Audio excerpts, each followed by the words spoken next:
Just a couple of days ago, someone posted on Facebook that minions are all over my Facebook account. So this minion is saying things I suck at: being attractive, being normal, being likable, being social, math. And it seems that it's always maths. It's always mathematics.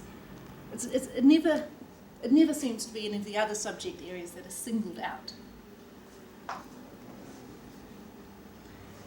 But on the other hand, mathematics is very high status in our society. Mathematics is taught more than any other subject area in the world, to more students in more countries than any other subject.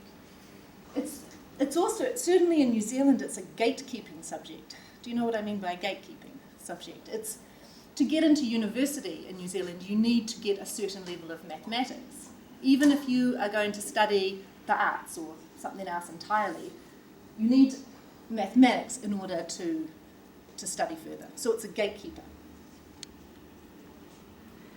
But at the same time, mathematics has a bit of a bad reputation. It's seen as difficult and challenging and scary, unpopular, nerdy, boring, and, as I was saying before, distinct from other learning areas. Or at least this is the impression I get in the Western world, in the English-speaking world. I feel that maybe I haven't been in Chile long enough to gain an impression of whether this sort of thing holds true in this country, and my Spanish is probably not good enough to really know this. Perhaps you can tell me now, does this hold in Chile as well? Yeah? A little? Yes? No, not a big. Yeah. Okay. So there is some research that exists trying to get an idea of what these societal views around mathematics are. Forsgard and Leder are two Australian researchers who are very interested in gender and mathematics. And they have done a couple of research projects, one where they stopped people on the street and asked them questions about their view of mathematics. And then another follow-up study where they used Facebook and SurveyMonkey, and I think they managed to get data from 9 different countries asking people about mathematics.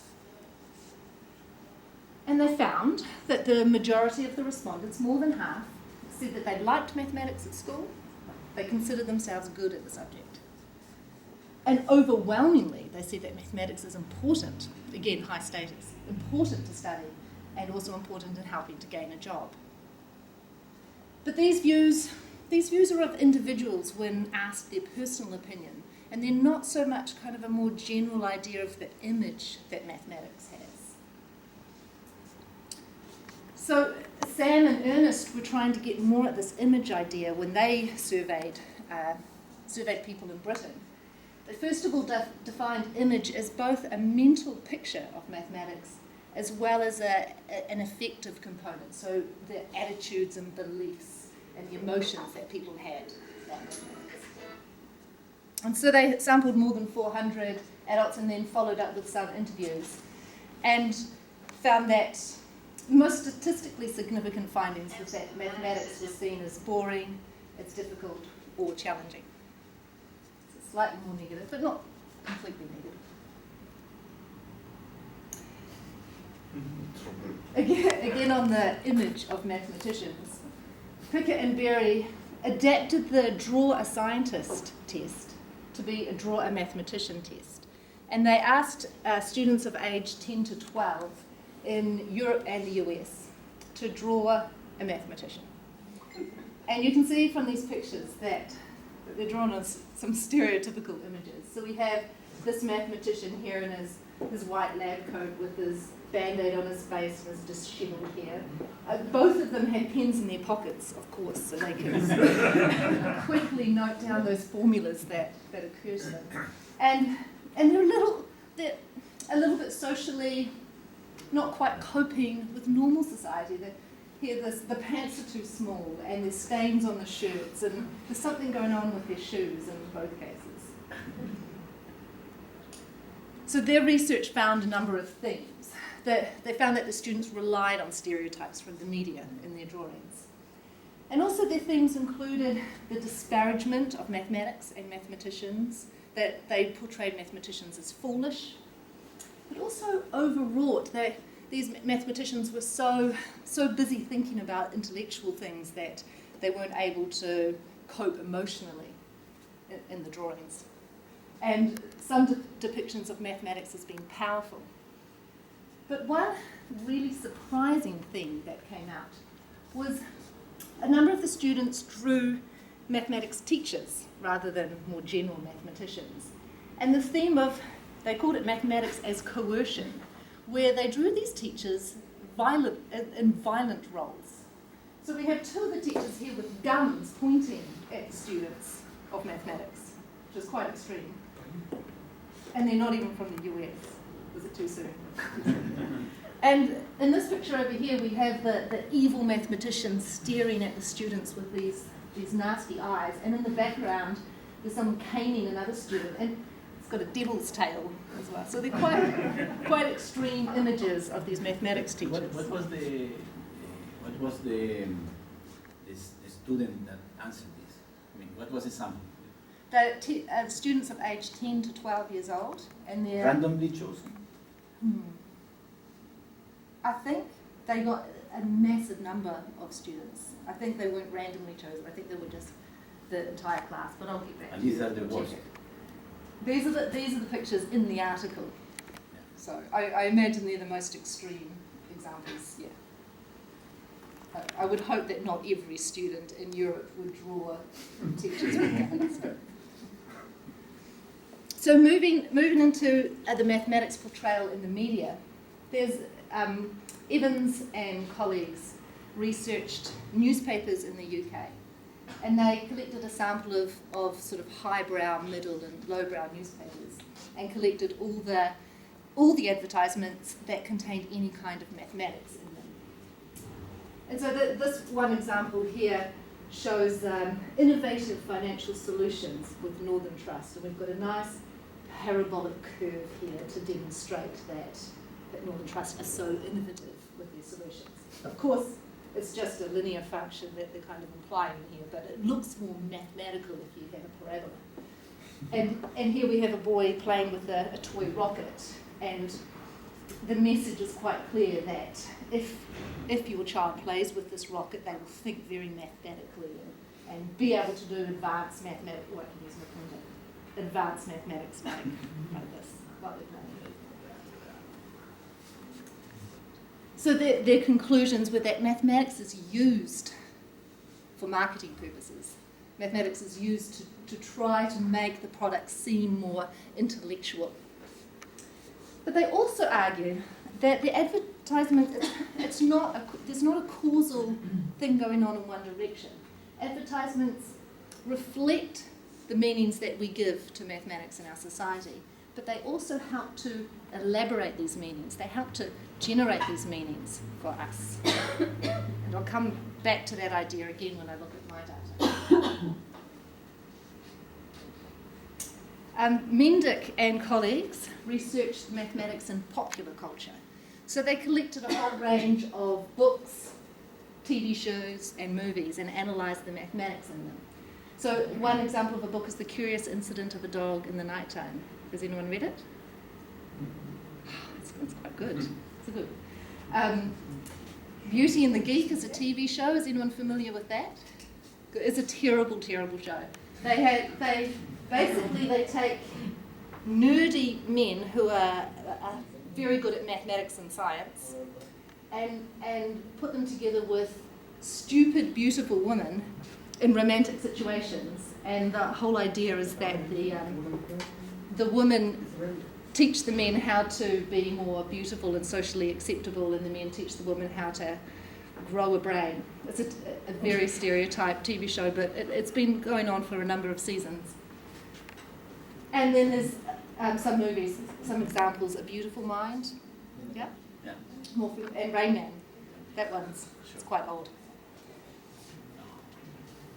So they analysed all these few selected items of mathematics and popular culture and suggest that the mathematics is portrayed as being hard, logical, certain, ultra-rational, but also at the same time invisible. By invisible, I mean you don't actually get to see any of the mathematics. It's kind of implied. And a good example, if you look at this poster for A Beautiful Mind, you see some maths written up on the window. The maths doesn't mean anything, but it's used to portray an idea of brilliance and intelligence for the mathematician. And mathematicians, in turn, are portrayed as being eccentric and insane and highly emotional. And even when, like in the case of A Beautiful Mind, they use real people, it's not a true portrayal of the mathematician. It's biased. It's aiming to sell movies, but it also creates mathematicians in our minds as being in a particular way.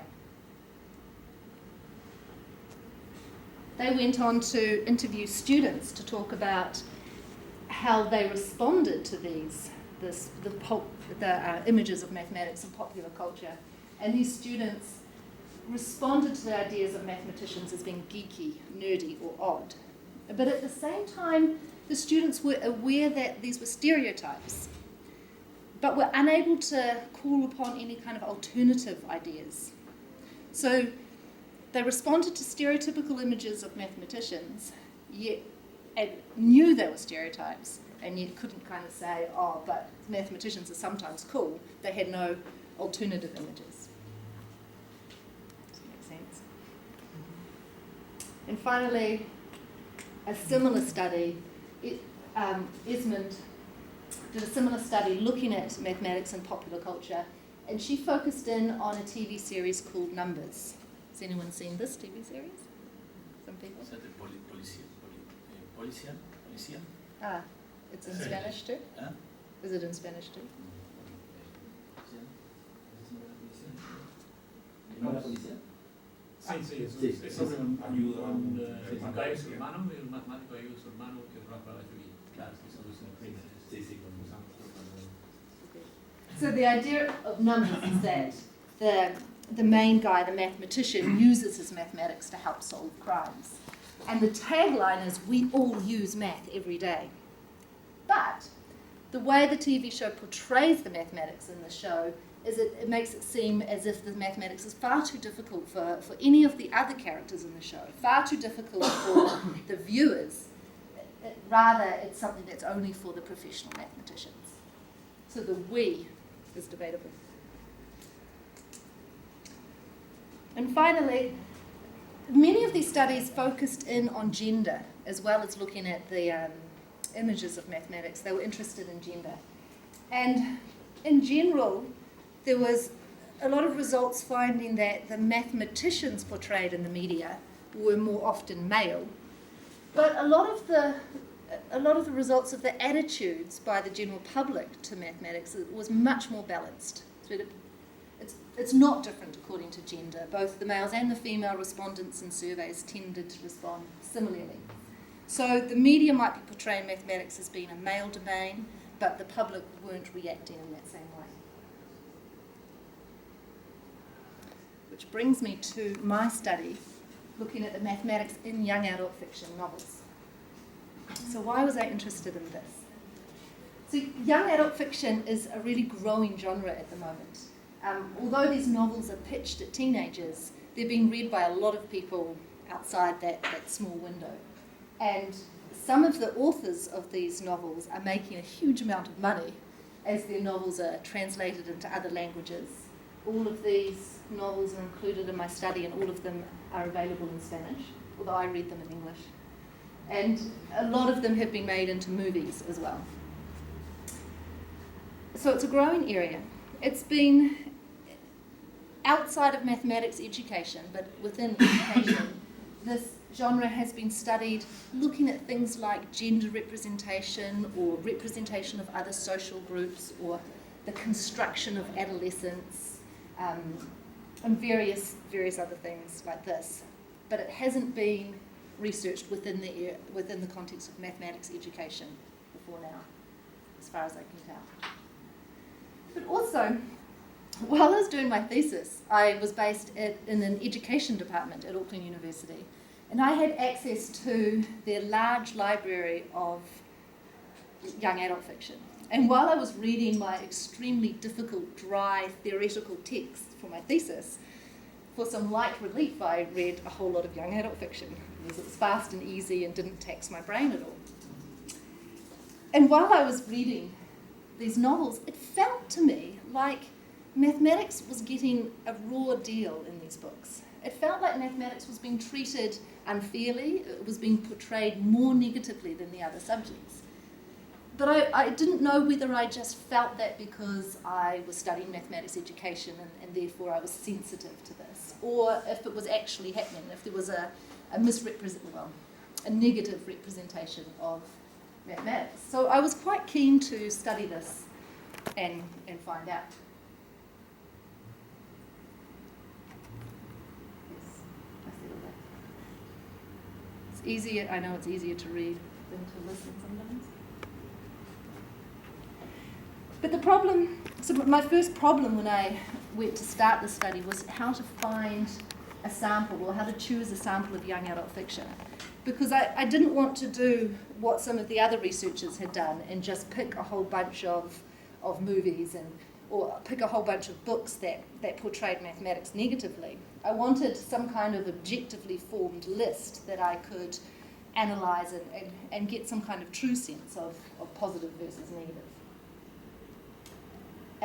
And fortunately, I found this list in the American Library Association. So the American Library Association has a website, and it has a division called the Young Adult Library Services Association, or YALSA.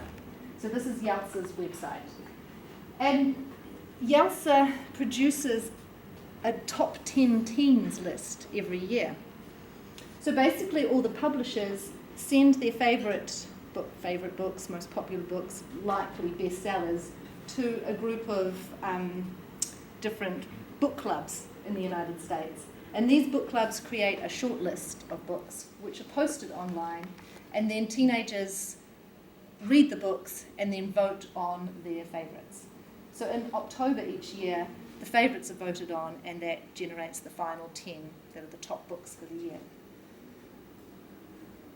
So this and this has been going on since 2003. So I was able to read all of the books on the top 10 list the whole time. And it gave me a sample of 120 books, objectively chosen somewhat. So I read these 120 books, and from them I extracted every mention of mathematics learning. And then, having read them, I categorised the books according to whether they were overall positive, negative, or neutral portrayals of mathematics learning. And then I also discursively analysed the text for the themes of mathematics. So here's the table. We'll start at the bottom. So there's 120 books, and in 59 of the books, there was no mention of mathematics learning or any other subject, which left me with 61 books. In 8 of those books, there were mentions of other subjects, but not mathematics. And so there were 53 books in which mathematics learning is mentioned. A lot of these books are set in schools, so it's not all that surprising.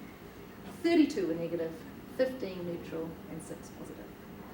I was right. What does it mean, neutral? Oh, sure. So some examples. In the book, The Fault in Our Stars, an excerpt from the book says, I remember in college I was taking this math class, this really great math class taught by this tiny old woman. So I categorised this book as positive. It said something positive about maths. In the book I Am Number 4, the extract, I don't suppose he was inquiring about yesterday's math homework. Not quite, I say. That's the only mention of the word math in this book. There's no value-laden statement, it's just it happens to mention it, so that's, I consider, neutral. So some of the negatives. Finally the last bell rang, freeing me from the endless torture of x equals y problems. It's negative. Endless torture. Nice metaphor. A father phones a student in class. What's with you? I'm in math class. After a silence, my dad said, I thought you hated math. So, I said. This character hating math has no bearing on the story, but it's in there that he hates math. And so this book's categorised as negative. For a second, I imagine myself as a 102-year-old freshman. This is entirely possible. It could very well take me 88 years to understand algebra. And this particular book has a number of other negative references to mathematics as well, so it was easy to categorize as negative. And this final excerpt, in the middle of the night, screams of horror would echo down the halls as some student had been startled from the fitful realm of sleep, only to remember the answer to an obscure question of ancient history or math. If it had stopped there, it would still be neutral. But it carries on, math was the universal nightmare among the majority of students. Universal nightmare, so it's categorized as negative. And this is also the only mention of maths in the entire book. So quite often in the book, math, it's not a starring role, but the author slips in a comment related to math. And in some ways, that little quiet, small reference to maths has a more damning effect because it's just so casual, if you know what I mean. So you're probably thinking, what about the other subjects? I noted down when other subjects were notably positive or negative as well, so I could get a sense of comparison. I didn't note every single other subject's neutral comments, just the positives or negatives. And history and social studies, with 10 positive, it's quite a popular subject, 10 positive, only 1 negative. Art, music and drama, art and music in particular, are quite positive. Quite often the teacher, the history, art or music teacher plays a kind of a hero role in a lot of these stories. Literature, 3 positives. Science, not so great, 4 negatives versus 2 positive mentions. And although Gym and PE is only mentioned 4 times, these were extremely negative portrayals of Gym and PE. These, Gym and PE could compete with mathematics for negative portrayals in young adult fiction, except it's a small group, but they were extremely negative. But you can see from this comparison that mathematics with 32 negatives versus 6 positives is different from the other subjects. So I want to make clear that in these books it's almost never talking about mathematics content. The mentions of maths was often the name of the class, like algebra or geometry or calculus. In the US they often name their classes like that, they're not called mathematics. Or they were mentions of liking or disliking maths, or they were talking about the ability of mathematics of a particular character. Or mathematics was used metaphorically. So, for example, from this book, Twisted, calc was incomprehensible. I could understand irrational girls and irrational parents, but irrational numbers? Numbers usually made sense, even the imaginary ones. I kept reading the page in my math book over and over again. The only thing that felt irrational was my brain. So this is a good example of the way these authors work. The content, irrational numbers, imaginary numbers, it's not for the content that they're included. The author has just been clever with the words and using mathematics to create an effect, a literary effect. I have no idea how I'm going for time. Hopefully all right. I hope so. What's the time? Half an hour? Okay. So I also looked at I did a discursive analysis of the depictions of mathematics. And I looked at it in 3 different categories. So we have the depiction of mathematics teachers, characters and their relationship with mathematics, and then the mathematics as a setting for the novel, such as the mathematics classroom. So I'll talk about these each in turn. Now, mathematics teachers were portrayed in very stereotyped ways. My math teacher was planning to bring a small army of anal retentive, calculator-carrying math teacher children to the concert. Stereotype. These teachers were often an object of ridicule. Mr. Palmer slapped the board, raising a small cloud of chalk dust. Then he spun toward the window. Mr. Marcus, he spat, can you tell me why that is? I barely listened as Mr. Palmer raged at John, spit flying out of the corners of his mouth. I wasn't the only one unimpressed by Mr. Palmer's tantrum, his 3rd of the day. So this mathematics teacher is portrayed in a very childish, irrational way. And then sometimes these teachers were downright nasty. It meant even the worst teachers couldn't ever be fired, no matter how mean or incompetent they were. Mrs. Siddell, the geometry teacher, used to water her plants in class and sprinkle the slow kids' heads and say she was watering the vegetables. Even she had a contract guaranteeing her job. Vegetables is a metaphor for mentally, completely mentally vacant, basically. And then finally Clive Mooney, poor Clive Mooney, the geometry teacher. He's so ancient that he's senile. This book spent quite a lot of time talking about Clive Mooney and how he delighted in singing from his database of songs to mortified students. Poor Clive Mooney is killed off during the book for no particular reason. It doesn't affect the plot line of the story, but they choose to kill off the math teacher. Feeling sorry for Clive Mooney. So these mathematics teachers are exclusively negative in the books. They're stereotyped, ridiculous, they're nasty. And it begs the question of what are the implications for actual mathematics teachers if their students are reading these sorts of books? It also perhaps goes some way to explain some of those stereotyped drawings that we saw of mathematics teachers. So the second area I looked at was characters' relationships with mathematics. And in a number of the books, it was mentioned whether the character was good or not good at mathematics. And so I looked in particular at the gender of these characters, simply because so much of the research was looking at gender as well. And interestingly, on this side of the chart, we have the main character, the protagonist. None of the male main characters were good at maths. 9 of them were bad at maths. None of them. For the females, 9 were good at maths, 7 were bad at maths. It's a much more balanced kind They're of... teachers. These are the main characters of the book, which were always teenagers. Okay, so none of the males were good at maths, but a more balanced mix of the girls. But when the character was not the main character, they were a secondary, a side character, 7 of those males were good at maths, only 1 bad. And it wasn't mentioned very often about females being good at bad at maths.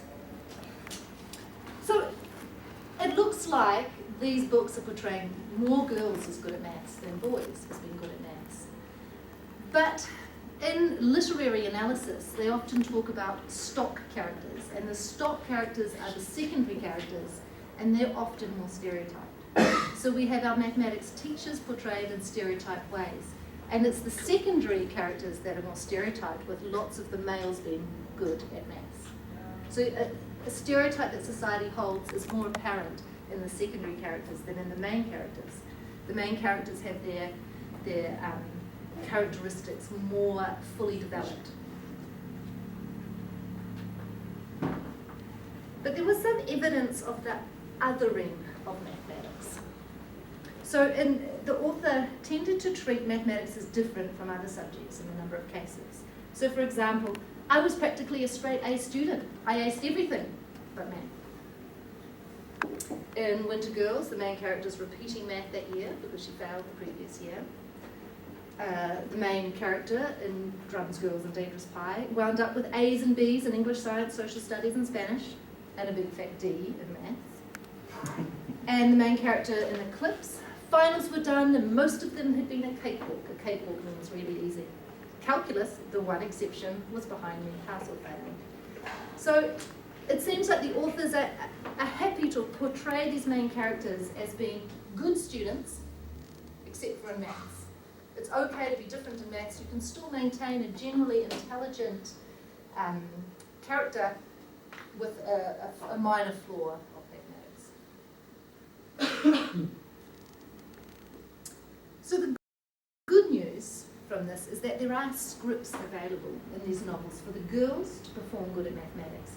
If you are a girl who is good at mathematics or who likes mathematics, you can read in these novels about some other girls who are good at mathematics. But, a caveat, very, very few minority groups are represented in these books at all. Characters are usually white, middle class, heterosexual, thin and attractive, in general. There are exceptions to every one of those in the books, but 90% of the books are like this. So girls can be good at maths as long as they are white, middle class, heterosexual women and attractive, is the message. As I said, stereotyping is evident in the side characters and maths is distinct. So the final category is mathematics as a setting. And 4 themes came out when I looked at the setting of mathematics. One was of avoiding mathematics. It's okay to avoid mathematics classes. Mathematics as a metaphor to describe confusion or difficulty. Mathematics as terrible is a theme. And the mathematics class as being a place that is really tense. Tense because of parental tension, friends, romantic tension. I'll give some examples. Okay, Madison said to me from the doorway, you can cut math, but you can't cut lunch. It's okay to cut maths. Adam eyed me with furrowed brows, like I was a math problem on the blackboard that he was trying to figure out. So math is used as a metaphor for the confusion on this character's face. By the time we get to math class, 4th period, the day has turned into an exquisite form of torture. As the teacher reduces us to theorems, I must remain silent. Torture and nightmare and hell came up as a theme quite surprisingly often as a metaphor for mathematics. And then the area of mathematics classes being tense was particularly interesting for me. So we have a few cases where in the maths class the main character has a friendship problem. So this character has the same math class as Erika Trager and her followers, which makes me feel like I've been banished to the very lowest circles of hell. We have the hell again. And so there's a problem with this other girl. In Princess in Pink, the main character's stepfather is her high school maths teacher, so there's tension in that class. And then we have a whole lot of romantic tension being played out in the mathematics classroom. So the main character in Drums, Girls and Dangerous Pie spends a lot of the book staring lovingly at Renee during maths class. And Renee ends up being his maths tutor, so he has this romantic tension through maths tutoring. And then later on he falls in love with another girl and has to cut maths class to go and see the other girl. So maths plays a role in this romantic plotline. It plays a very big role in the book Pushing the Limits, as the 2 main characters in the book have become, the way they meet and fall in love is through their math tutoring relationship. And then they also have these tense moments when they go into math class together, and this is why we entered calculus, and I swear every person in the room froze and watched as Noah paused upon the desk. So it's, the mathematics class is this tense kind of place where this romance is happening.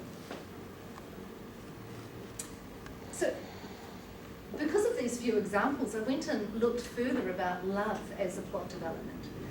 Love was a big feature of these books. They're teenage novels, so the teenagers are very concerned about love and romance. And in 16 of the books, love happens within a particular classroom. In the other books, it sort of plays out in all the different settings. But in 16 of the books, it's in one particular class. Art, English, French, 3 times in science, and 10 times this romantic plot line plays out during mathematics. Which I was surprised by that. Maybe you aren't surprised. So I will give you quite a few examples from this book. This book, Before I Fall, is one that's been translated into Spanish, so you can go, I don't really recommend it actually, but you can read it if you like. I have to admit it, he's the reason I'm psyched to get 4 Valentines in calculus. Mr. Dane was only 25 and he's gorgeous. The maths teacher's gorgeous here, but wait. Nobody else could make calculus even remotely interesting, I'm sure of it. And I swear when our eyes do meet, it makes my whole body feel like a giant shiver, and I swear he's feeling it too. So you might think this is a positive portrayal of the maths teacher.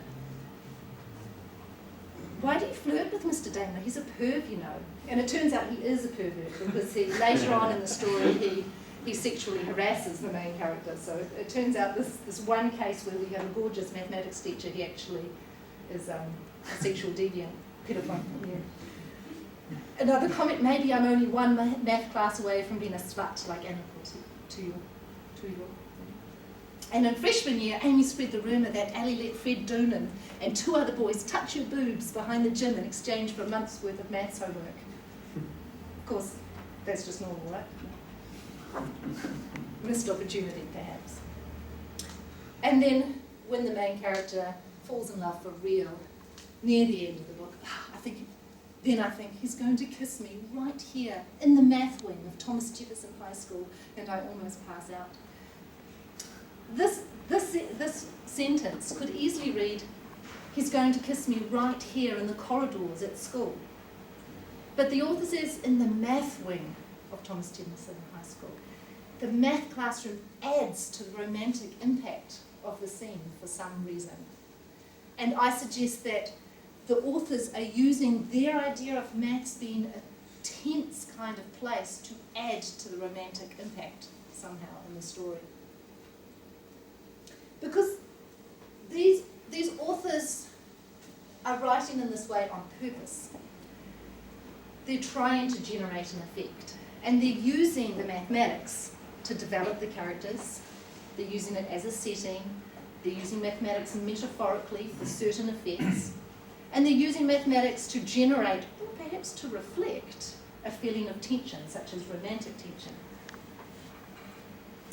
So they're using mathematics in a similar sort of way that mathematics is used by advertisers. They're using mathematics in these stories. But I would suggest that these portrayals of mathematics also have an effect on the way that we all construct and understand mathematics, the way that the reader understands mathematics and the way mathematics is seen in society. So my conclusions from this study. Mathematics learning is portrayed quite negatively in young adult fiction.